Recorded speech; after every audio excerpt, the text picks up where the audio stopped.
Biasanya orang-orang bertipe seperti ini di gereja sangat rohani, sangat berwibawa, sangat baik dan ramah.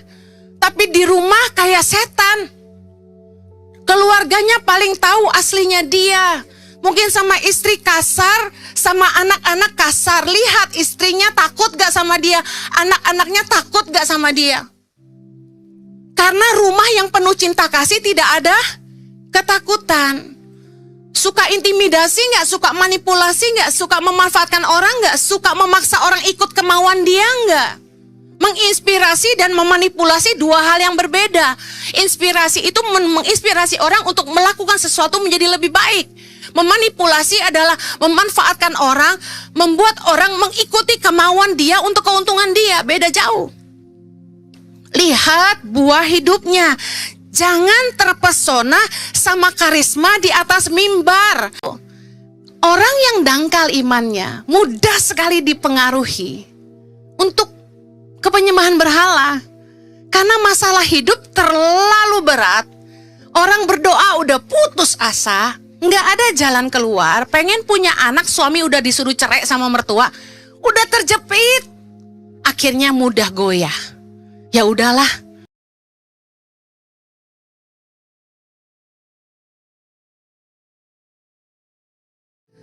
Materaikan Tuhan, iman ini dengan kebenaran firman-Mu yang membuat kami terus belajar dan terus mau mengasihi Tuhan dengan seluruh hidup kami.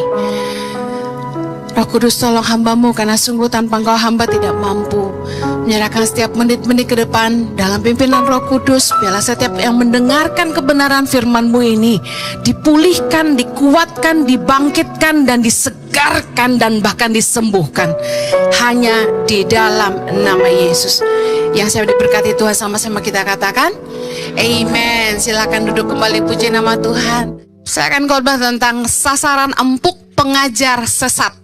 Sasaran empuk pengajar sesat bagian yang pertama. Matius 24. Kita baca sama-sama dulu di ayat ke-3 sampai ke-8. 3, 2, 1. Ketika Yesus duduk di atas bukit Zaitun, datanglah murid-muridnya kepadanya untuk bercakap-cakap sendirian dengan dia. Kata mereka, katakanlah kepada kami, bila manakah itu akan terjadi, dan apakah tanda kedatanganmu dan tanda kesudahan dunia? Jawab yang keempat. Jawab Yesus kepada mereka, waspadalah supaya jangan ada orang yang menyesatkan kamu. Sebab banyak orang yang akan datang dengan memakai namaku dan berkata, akulah Mesias, dan mereka akan menyesatkan banyak orang. Kamu akan mendengar deru perang atau kabar-kabar tentang perang. Namun berawas-awaslah. Jangan kamu gelisah, sebab semuanya itu harus terjadi, tetapi itu belum kesudahannya. Ayat ke-7, sebab bangsa akan bangkit melawan bangsa, dan kerajaan melawan kerajaan. Akan ada kelaparan dan gempa bumi di berbagai tempat. Ayat 8. Akan tetapi semuanya itu barulah permulaan penderitaan menjelang zaman baru. Salah satu tanda akhir zaman, tanda bahwa kedatangan Yesus sudah dekat, dan tanda kesudahan dunia. Yang pertama, muncul penyesat-penyesat dan Mesias palsu. Yang kedua, deru perang di mana-mana dan bangsa bangkit melawan bangsa. Yang ketiga, akan ada kelaparan dan gempa bumi di berbagai tempat. Tapi ini baru permulaan. Apakah kita sudah ada di zaman itu? Yang setuju kita sudah ada di zaman itu, angkat tangan. Yes. Tapi firman Tuhan berkata, Yesus bilang jangan gelisah. Sebagai murid-murid Kristus, kita harus berjaga-jaga bahwa di akhir zaman ini akan banyak penyesatan-penyesatan. Akan banyak pengajar sesat dan nabi-nabi palsu. Dan kita harus mengenali keberadaan mereka di tengah-tengah kita.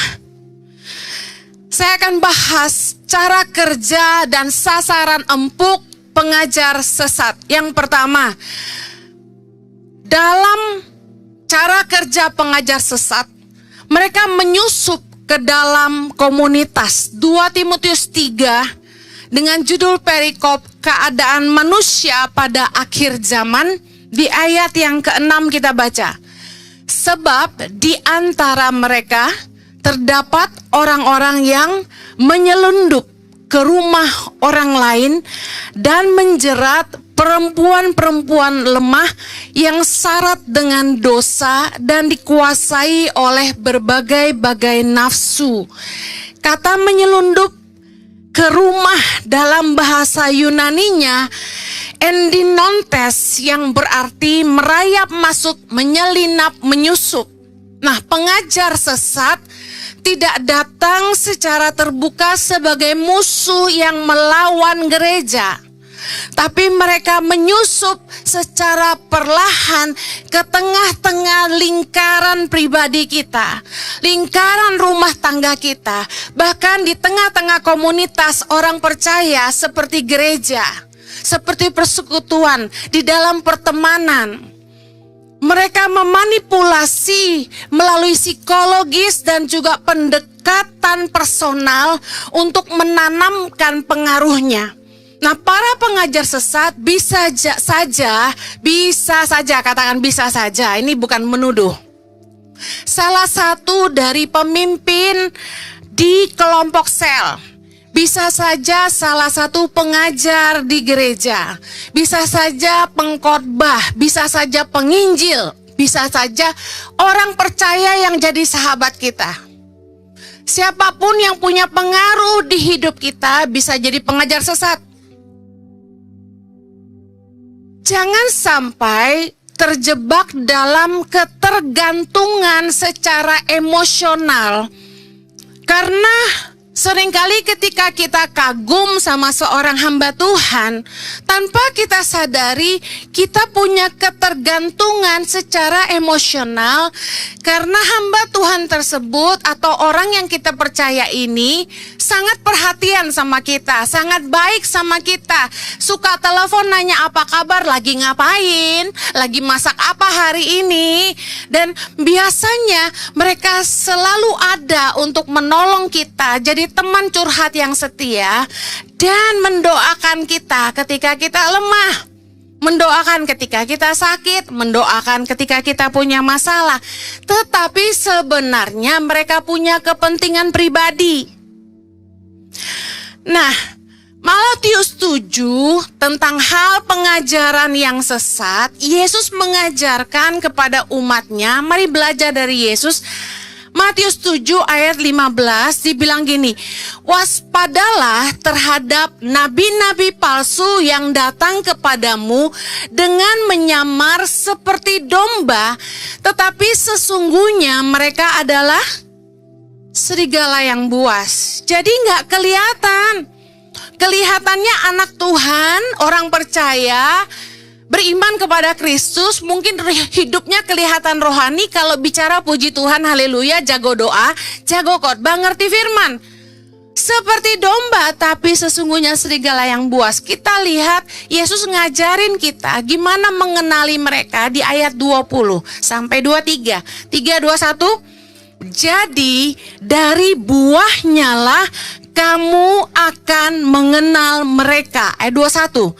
Bukan setiap orang yang berseru kepadaku, Tuhan, Tuhan, akan masuk ke dalam kerajaan sorga, melainkan dia yang melakukan kehendak Bapakku yang di sorga. Ayat 22.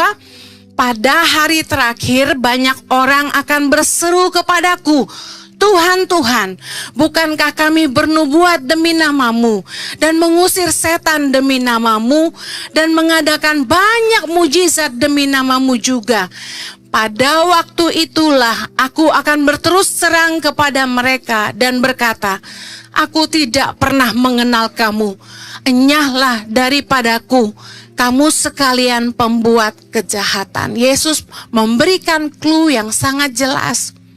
Siapakah para pengajar sesat yang berbulu domba tapi sesungguhnya seorang serigala? Adalah begini di ayat 20. Jadi dari buahnya lah kamu akan mengenal mereka. Saudara, untuk benar-benar mengenal seseorang itu butuh waktu. Katakan amin. Harus lihat rekam jejaknya, kata firman Tuhan. Rekam jejaknya itu kejahatan atau kebaikan.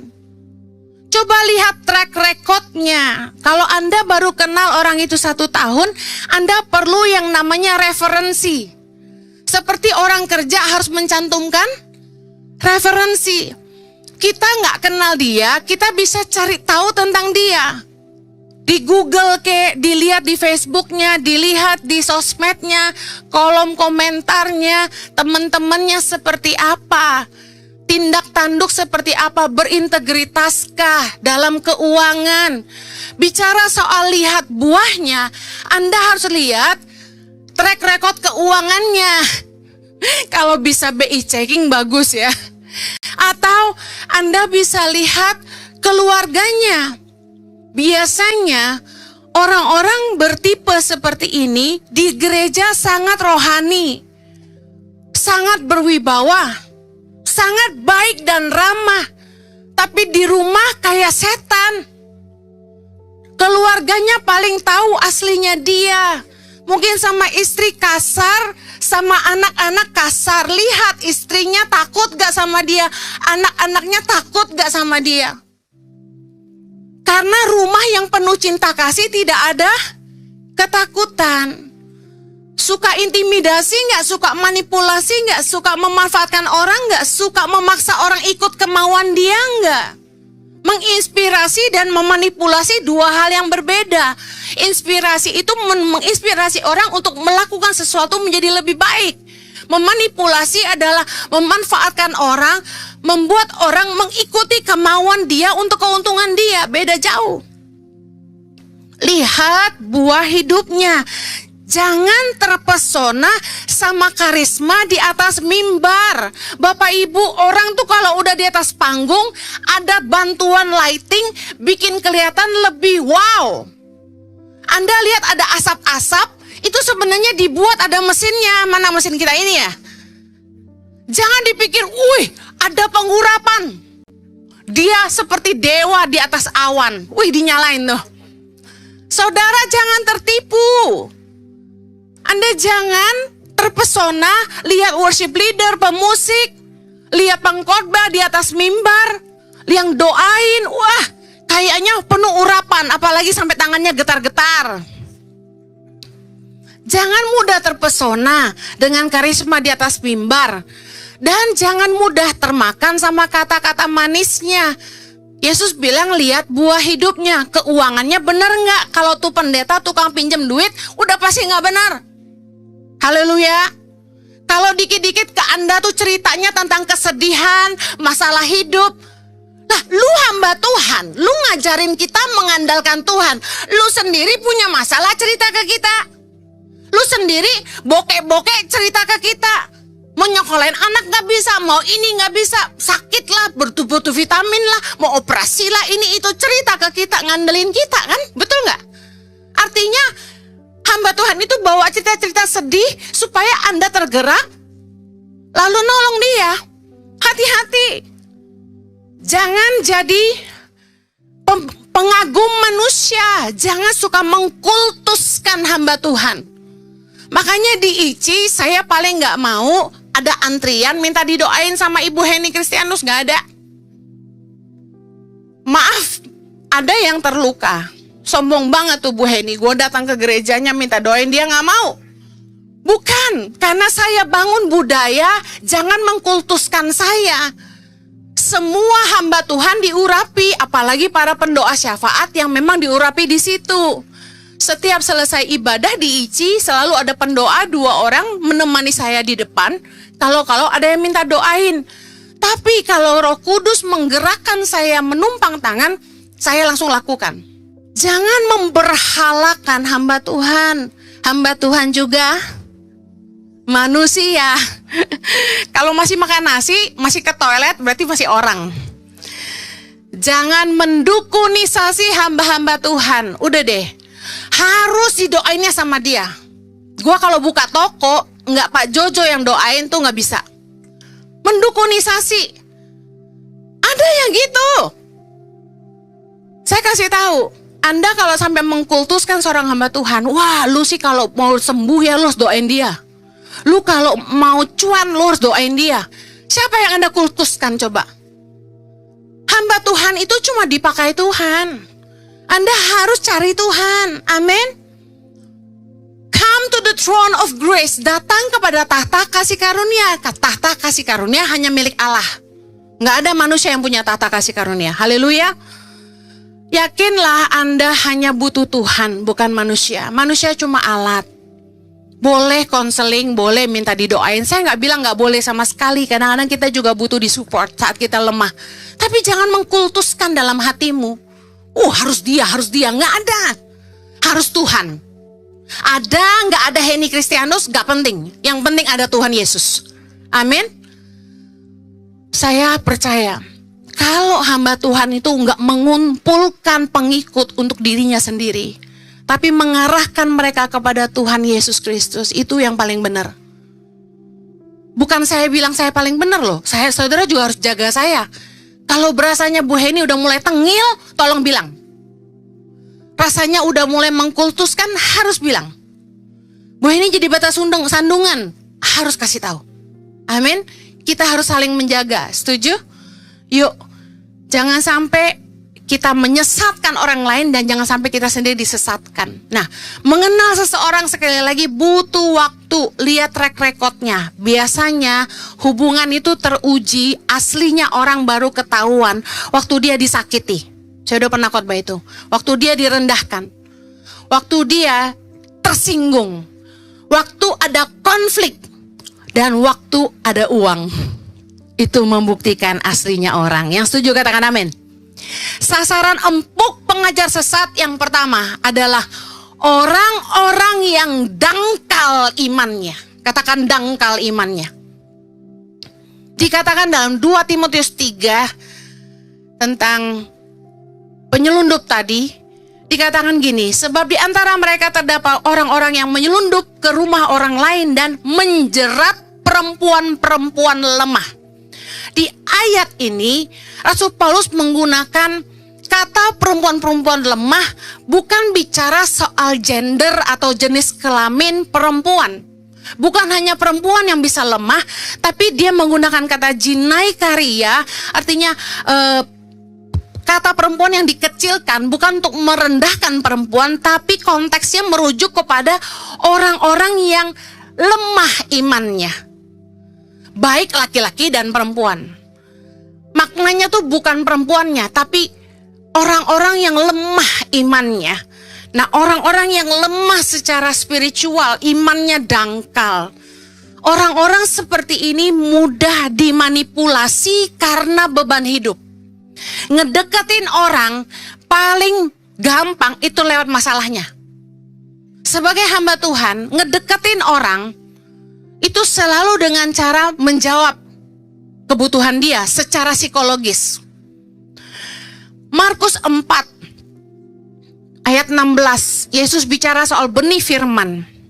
Demikian juga yang ditaburkan di tanah yang berbatu-batu, ialah orang-orang yang mendengar firman itu dan segera menerimanya dengan gembira. Ayat 17, tetapi mereka katakan tidak berakar dan tahan sebentar saja. Apabila kemudian datang penindasan atau penganiayaan karena firman itu, mereka segera murtad. Orang-orang yang dangkal imannya nggak tahan banting, nggak tahan tekanan, nggak tahan penganiayaan, nggak tahan masalah. Orang yang baru ikut Tuhan itu masih dangkal imannya, begitu kena masalah langsung balik lagi, langsung meninggalkan Tuhan dengan mudah. Nah, mereka siapa? Orang-orang yang ingin mencari Tuhan tapi melalui jalan pintas, tidak berakar. Jalan pintas tuh kayak gimana? Orang tuh kalau imannya mau bertumbuh, gak bisa hanya datang dengar khotbah. Kita harus mau berakar. Nanti saya akan bahas lebih dalam tentang berakar. Nah, Orang-orang ini adalah mangsa empuk bagi para penipu agama. Gimana sih cara kerjanya para penipu agama? Biasanya nih, saya kasih contoh. Dibaik-baikin, sering dikunjungin, suka diteleponin, diajak ketemu, konseling, dilayani. Kayaknya tuh spesial banget gitu kita buat dia. Dibantu sampai terbentuk rasa hutang budi secara emosional.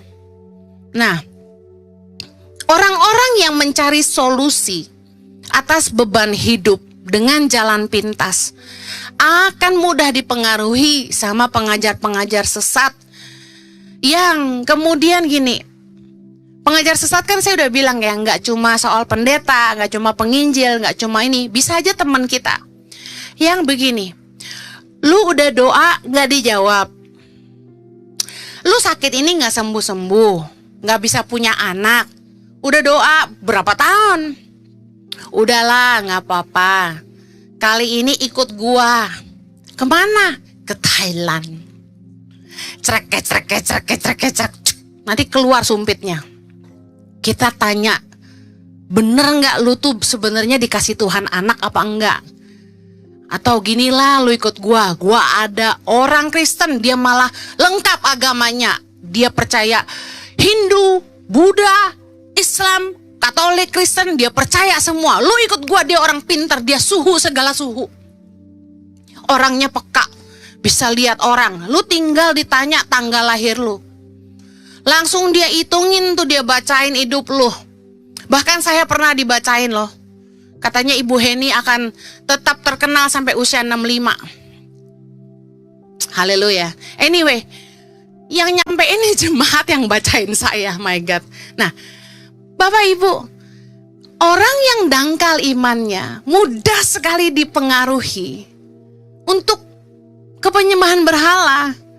Karena masalah hidup terlalu berat, orang berdoa udah putus asa, nggak ada jalan keluar, pengen punya anak, suami udah disuruh cerai sama mertua, udah terjepit, akhirnya mudah goyah.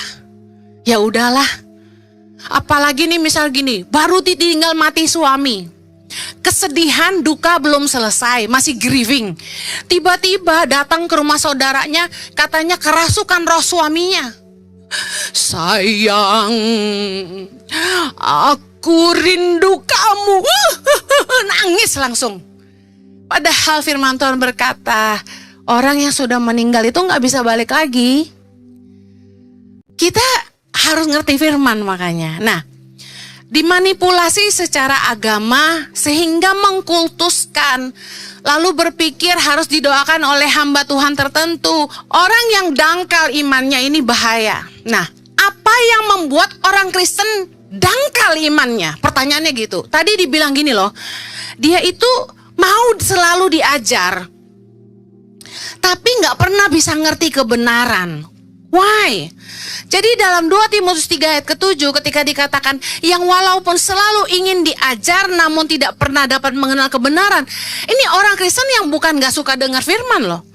Ini suka ke gereja, rajin dengar firman di YouTube, di sosmed, tapi kok gak bertumbuh imannya. Nah, inilah yang disebut dengan pengetahuan atau intelektual tanpa perubahan. Nah, ciri-ciri orang yang punya pengetahuan intelektual tapi tidak berubah. Yang pertama, memiliki rasa ingin tahu yang tinggi, selalu ikut seminar sana sini, suka dengar khotbah baru, tapi hanya untuk memuaskan rasa penasaran, bukan untuk mengubah kehidupan. Jadi yang dipilih yang khotbah yang enak aja. Mereka tidak sampai pada pengenalan akan kebenaran. Nah, kata kebenaran ini adalah digunakan kata gini, epignosis, yang memilih pengertian, pengenalan yang mendalam, dan pengalaman pribadi. Nah, kalau Anda nggak mau jadi orang Kristen yang dangkal iman, Anda dengar firman, Anda baca firman, Anda harus belajar ngerti. Harus memahami firman dengan mendalam, sungguh-sungguh ngerti. Yang kedua, harus dihidupi. Katakan firman itu yang pertama harus dimengerti. Katakan sama-sama. Firman harus dimengerti. 3, 2, 1. Yang kedua, firman harus dihidupi. 3, 2, 1. Nah, yang ketiga, memiliki pengalaman pribadi. 1, 2, 3. Nah, pengalaman pribadi itu seperti apa? Untuk iman kita bertumbuh, pertama kita mesti ngerti firman supaya nggak disesatkan. Setuju? Katakan amin. Yang kedua, harus menghidupi firman, baru bisa bertumbuh. Nah, masalahnya orang itu bingung kapan menghidupi firman. Nah, menghidupi firman itu dalam hidup sehari-hari. Di dalam hubungan kita dengan Tuhan, dalam hubungan kita dengan sesama, dalam menjalankan usaha, dalam menghadapi masalah dalam kehidupan, firman itu pegangan kita. Yesus harus satu-satunya jadi pusat kehidupan, dan firman Tuhan harus jadi satu-satunya landasan yang mutlak dalam hidup kita. Gak boleh lari dari itu. Nah, dalam menjalani firman, saya kasih tahu. Tadi Yesua nyanyi, walaupun gunung ini tak berpindah, tetap percaya, rencanamu sempurna. Saya kasih tahu, masa-masa terbaik mengalami Tuhan dan melakukan firman adalah di dalam lembah kekelaman. Jangan benci sama masalah, jangan benci sama kesulitan hidup, jangan benci sama tantangan. Ujian, tantangan, masalah, tekanan, badai kehidupan yang membuat kita punya pengalaman pribadi dengan Tuhan dan punya kesempatan menghidupi firman. Setuju? Katakan amin. Kenapa Tuhan izinkan badai persoalan datang menerpa hidup kita? Karena justru di dalam masalah, kesusahan, penderitaan, kita benar-benar ngandalin Tuhan, cari Tuhan, dan melihat tangan Tuhan bekerja. Waktu Tuhan tuh jawab doa kita tuh rasa sukacita gak? Wow, bersyukurnya tuh minta ampun. Ayo jujur-jujuran. Waktu keadaan baik-baik aja, waktu keuangan banyak, keluarga baik, istri, suami baik, anak nurut, sekolah bagus, bisnis lancar, kita tuh mulai agak renggang sama Tuhan. Jujur nggak? Yang jujur bilang iya Bu Heni, angkat tangan. Waktu tadi kita nyembah, ini Tuhan ingetin, jangan benci sama persoalan, jangan takut. Bahkan ketika Yesus dibaptis sama Yohanes di Sungai Yordan, immediately Roh Tuhan membawa Yesus ke padang gurun untuk dicobai. Bahkan Tuhan yang mengizinkan kita dicobai. Why? Karena untuk membentuk karakter kita, membabat kebebalan hati kita, mengubah karakter sifat kita yang buruk, mengikis cinta uang dari hati kita, menghancurkan mengandalkan manusia di hidup kita, dan membuat kita itu mulai cari Tuhan, mendekat sama Tuhan, dan akhirnya punya pengalaman pribadi sama Tuhan. Kita bisa dengar suara Tuhan dan mulai ngerti isi hati Tuhan. Pengalaman iman terbanyak kita justru bukan di gunung-gunung kehidupan, tapi di lembah-lembah kehidupan, di padang gurun, tempat di mana air sedikit dan semuanya serba menghimpit. Alami Tuhan di situ, kenali Tuhan. Waktu kita tuh udah putus asa, pengharapan kita satu-satunya cuma Tuhan. Saya sama Pastor Jojo punya gunung persoalan yang hari ini belum dijawab. Rasanya putus asa. Tetapi saya selalu percaya rencananya yang terindah. Amen. Dia lagi ngajarin saya. Seandainya semua doa kita dijawab Tuhan dan semuanya begitu mudah datang sesuai dengan keinginan kita, saya rasa kita akan jadi anak-anak manja yang melempem, yang gak akan kuat menghadapi kehidupan. Betul gak? Lihat anak-anak kita. Anak-anak yang tidak pernah ditempa oleh kesulitan hidup akan tumbuh jadi anak-anak yang manja dan tidak bisa apa-apa. Hari ini saya bisa mendidik anak saya untuk mandiri, bisa kerja di usia 19 tahun dan benar-benar independen dari keuangan orang tuanya. Karena saya percaya kalau saya dulu bisa mandiri, anak saya juga bisa. Anak yang selalu dipermudah jalannya tanpa diberikan tanggung jawab untuk berupaya, tidak akan pernah belajar susahnya hidup. Bukan kita gak sayang anak kita, tapi percayalah, selalu mengikuti keinginan mereka tidak akan membuat mereka jadi pribadi yang kuat dan lebih baik. Saya selalu bilang sama anak saya, kamu doa, kalau Tuhan mengizinkan, kamu pasti dapat.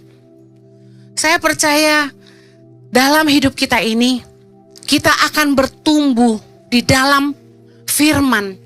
Kalau kita tuh baca Alkitab, enggak cuma sekedar jadi pengetahuan, tapi jadi kehidupan. Kita ngerti, kita hidupi. Dan ketika kita hidupi tanpa sadar, di tempat badai kehidupan, kita terus hidup dalam kebenaran.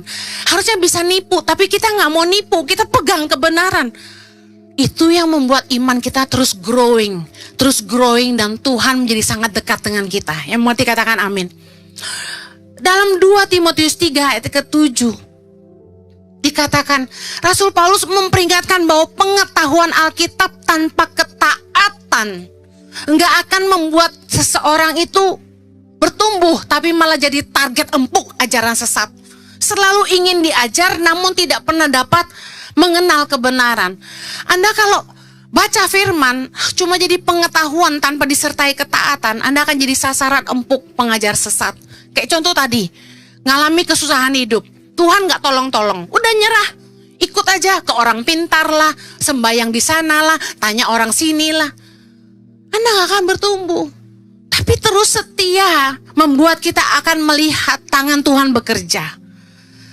Pengetahuan akan kebenaran harus diikuti oleh pertobatan dan melahirkan perubahan. Anda kalau mau bertumbuh, Anda harus mau taat sama firman. Kalau firman itu keras, menyinggung perasaanmu karena kamu bersalah, misalnya yang suka ngomongin orang, ditegur lewat firman, jangan jadi pencemooh, berhenti ngomongin orang. Jangan suka berhutang, berhenti berhutang. Jangan kasar, jangan memandang rendah orang, harus belajar menghargai. Ada perubahan hidup. Jangan selingkuh, belajar setia. Ketika Anda dengar, taat, bertobat dan berubah, disitulah Anda akan mengalami pertumbuhan. Yesus berkata, setiap orang yang mendengar perkataanku dan melakukannya, ia sama dengan orang yang bijaksana yang mendirikan rumahnya di atas batu. Dikatakan orang yang bijaksana ini dalam bahasa Yunaninya adalah pronimos. Orang yang bijaksana tuh pronimos. Siapakah pronimos? Seorang yang memiliki kepraktisan dalam menerapkan kebenaran. Seringkali orang tuh kayak bingung gitu loh, mau melakukan firman tuh seperti apa. Tapi saya lebih suka mengajarkan kebenaran dengan kehidupan sehari-hari, supaya jemaat ngerti bagaimana menerapkan keseharian. Saya kasih contoh dalam pernikahan seperti ini, dalam pekerjaan seperti ini. Nah, seharusnya khotbah-khotbah yang Anda dengar itu sudah bisa membantu Anda dalam hubungan, dalam pekerjaan, dan keluarga seperti apa. Pertanyaan saya satu, dilakukan tidak? Saya sudah khotbah tuh galak. Ayo anak muda jaga kekudusan, jangan pacar-pacar gak karuan check-in hotel. Udah segalak itu masih ada yang bikin dosa. Dibilang jangan kasar sama istrinya, masih ada yang pukulin istrinya. Nah, orang-orang ini nggak bijaksana, mendirikan rumahnya di atas pasir. Pasir itu bicara gini, sesuatu yang mudah bergeser. Makanya iman nggak kuat, iman dangkal. Saya akhiri, mari jadi murid yang dewasa dalam iman. supaya kita nggak mudah disesatkan. Pertama, tekun belajar firman dan miliki pengalaman pribadi dengan Tuhan. Bangun keintiman dengan Tuhan lewat penyembahan dan doa. Gereja ICI punya tayangan 60 minutes worship di YouTube yang Anda bisa ikuti di rumah untuk penyembahan Anda. Itu sangat membantu. Bangun keintiman dan penyembahan dan doa. Yesua waktu nyembah, itu saya suka karena dia tidak bilang haleluya, haleluya. Tapi dia keluar dari hati dan penyembahannya isinya doa. Anda diberkati? Tuhan mau penyembahan kita tuh lahir dari hati kita yang jujur sama Tuhan. Bangun keintiman lewat penyembahan dan doa. Itu dua cara kita mendekat kepada Tuhan. Menyembahlah, berdoalah, baca firmanlah. Nah, ini yang paling penting kalau Anda mau bertumbuh, ngalami Tuhan dan melakukan kebenaran. Saya percaya orang-orang yang melakukan kebenaran akan mengalami penyertaan Tuhan. Amen. Pengetahuan akan kebenaran harus diikuti oleh pertobatan dan melahirkan perubahan. Yuk, bagian mana di hidupmu yang masih harus dibereskan? Bertobatlah sungguh-sungguh. Lakukanlah firman. Berikan perubahan. Hati-hati, pengajar sesat hanya bisa menyesatkan orang yang dangkal imannya. Tapi kalau Anda punya pengenalan akan firman yang dalam, Anda mengalami Tuhan, dan Anda menghidupinya, Anda akan peka ini bukan dari Tuhan. Saya akhiri dengan contoh sederhana. Karena saya sangat-sangat mengenal suami saya. Kalau ada orang yang coba-coba memfitnah suami saya kepada saya, perempuan lah katakan bilang sama saya, Pak Jojo melecehkan saya misalnya. Percaya gak saya kira-kira? Enggak. Karena kalau suami saya mau selingkuh, pasti enggak sama yang ecek-ecek begitu. Dia punya kesempatan yang begitu banyak ketemu dengan orang-orang yang jauh lebih hebat. Ngapain melecehkan jemaat yang cuma konseling? Gak cerdas itu. Sedangkan saya punya suami yang cerdas. Saya percaya hubungan kita dengan seseorang yang begitu dekat, mengenal dia sedemikian rupa, membuat kita gak mudah dengar omongan orang lain. Betul? Kalau ada orang yang jelek-jelekin saya, lalu Anda percaya, berarti Anda belum kenal saya, kan gitu. Tapi kalau kita dekat dengan orang itu, apapun kata orang, kita nggak goyah. Seperti itulah dengan Tuhan. Anda hanya bisa tidak disesatkan kalau Anda benar-benar kenal firman-Nya. Oh, ini nggak firman Tuhan ini. Anda kenal pribadinya. Oh, ini bukan Tuhan banget nih. 3, Anda menghidupinya. Membuat Anda tuh, I know my ground. Aku tahu dasar hidupku. Amen. Mari kita berdoa. Bapa di surga, hamba-Mu berdoa, biarlah di akhir zaman ini, kami jadi orang-orang Kristen yang gak mudah digoyahkan, supaya jemaat-Mu tidak jadi sasaran empuk pengajar sesat. Tapi mereka menjadi orang-orang yang mengenal firman, mengenal pribadi Tuhan, dan menghidupi kebenaran. Aku berdoa biar mereka punya rasa haus dan lapar akan hadirat-Mu, akan pribadi-Mu, lebih daripada berkat-berkat-Mu. Biarlah mereka bukan hanya haus mendengar firman, tapi menghidupinya. Di dalam nama Yesus aku berdoa. Amen. Tuhan memberkati. Have a blessed Sunday. God bless you. Bagi saudara-saudara yang diberkati Impact Community Indonesia dan ingin memberikan persembahan atau donasi, dapat disalurkan ke rekening Bank Gereja Impact Community Indonesia dan Yayasan Tangan Pengharapan, serta QR Code BCA Mobile, GoPay, OVO, Dana, Shopee, dan link aja. Ibstianus. Impact Community Indonesia memiliki sebuah komunitas untuk kita bertumbuh bersama. Bagi Bapak Ibu Saudara yang ingin bergabung di Komsel Impact Community Indonesia, dapat mengisi link form pendaftaran di bawah ini. Saudara dapat mengirimkan permohonan pelayanan doa, dan konseling. Atau jika Anda memiliki doa yang terjawab serta kesaksian atas jawaban doa Anda melalui Google Form, WhatsApp, atau email impactcommunity.id@gmail.com.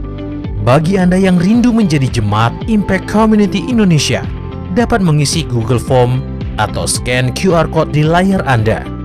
Temukan dan ikuti media sosial kami di YouTube dan Instagram Impact Community Indonesia. Tangan Pengharapan memproduksi merchandise Positive by YTP dan batik Tangan Pengharapan untuk menolong pendidikan anak-anak pedalaman Indonesia. Pembelian dapat dilakukan di online store Tangan Pengharapan, di Tokopedia, Shopee, dan WhatsApp merchandise Tangan Pengharapan di 0813 1100 5568. Ada yang mau temenan sama dia? Karena apa ya sih? Dua kata untuk dia nggak pantas. Ya, itu saya gue lu berani, ah? Satu lagi. Udah, gak usah lama dari kita. Ayo, Memangnya kapan kamu peduli sama aku, sama anak kita? Bacot kau!